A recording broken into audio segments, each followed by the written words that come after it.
Sobat Diet Kalori, bertemu kembali dengan saya Erwin Eka, founder dari dietkalori.co.id. Dan di video kali ini kita akan membahas tentang bagaimana cara mengecilkan perut buncit ya. Jadi perut buncit ini adalah kondisi di mana di bagian perut ada tumpukan lemak yang tidak seimbang ya jika dibandingkan dengan massa otot. Jadi hal ini terjadi tentu saja dikarenakan kegemukan ya, berat badan yang berlebih, terus kemudian bisa juga disebabkan karena faktor usia ya, penuaan, terus kemudian pola hidup yang tidak sehat, pola makan yang tidak sehat, kurang gerak ya, kurang berolahraga, terus kemudian mengkonsumsi alkohol, juga bisa diakibatkan karena hormonal ya. Biasanya ini terjadi pada wanita.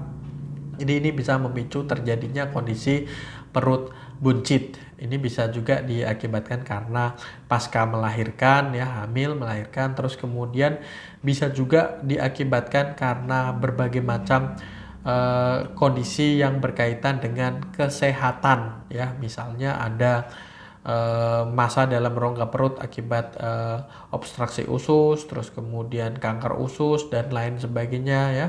Dan ini bisa diperiksakan ke medis terlebih lagi jika perut buncit yang terjadi ya semakin lama semakin membesar ya, tanpa terus kemudian sebetulnya Anda tidak menambah jumlah makanan dan lain sebagainya, dan hanya membesar di bagian perut ini saja ya, tiba-tiba buncit begitu. Nah itu Anda bisa memeriksakan diri Anda ke dokter tentang apa yang sebenarnya terjadi. Kalau kegemukan atau kelebihan berat badan yang secara umum biasanya di bagian tubuh yang lainnya juga mengalami tumpukan lemak yang ada di bagian-bagian tubuh yang lain. Nah, untuk mengecilkan perut buncit ini yang berkaitan dengan kegemukan tadi ya, secara otomatis pola hidup sehat wajib ya. Jadi Anda menjaga pola makan Anda ya, sebisa mungkin Anda menghindari makanan yang tinggi kalori namun rendah nutrisi ya, makanan-makanan junk food, makanan-makanan yang mengandung minyak, mengandung lemak yang tinggi, mengandung yang diproses dengan cara digoreng, terlebih lagi yang deep frying gitu ya, dengan minyak yang direndam yang cukup banyak dan lain sebagainya. Terus kemudian minum-minuman yang manis dan lain seterusnya itu juga harus diperhatikan ya. Terus kemudian Anda juga bisa berolahraga ya.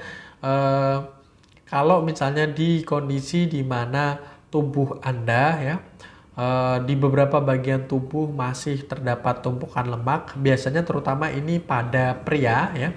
Lemak di bagian perut ini merupakan lemak yang paling terakhir yang dikonversi oleh tubuh sebagai suplai energi. Artinya ya, cadangan lemak ini kan suplai energi yang disimpan oleh tubuh. Nah, yang di dalam perut ini atau yang sering disebut sebagai visceral fat itu adalah yang paling terakhir biasanya. Jadi misalnya Anda belum bisa mengubah lemak-lemak yang ada dalam tubuh yang lain menjadi menghilang atau dikonversi atau diubah menjadi otot, maka ketika Anda melakukan olahraga-olahraga yang sifatnya mengencangkan perut, maka akan terasa percuma. Jadi kalau yang lain sudah berada dalam kondisi ideal, sudah diubah dari lemak menjadi otot, barulah bisa melakukan olahraga-olahraga semacam seperti sit up, terus kemudian olahraga-olahraga lain yang melatih abs ya, atau otot di dalam perut supaya bisa lebih keluar ya massa ototnya. Jadi kalau belum ya olahraga kardio aja, atau yang jangan terlalu terfokus terhadap olahraga untuk melatih otot perut karena akan terasa percuma.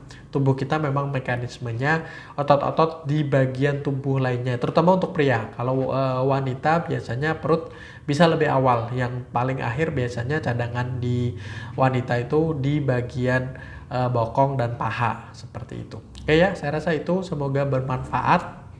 Ya, jangan lupa like, komen, dan share, serta subscribe dan follow sosial media kami yang ada di bawah ini. Dan sampai bertemu kembali dengan saya Erwin Eka dari dietkalori.co.id.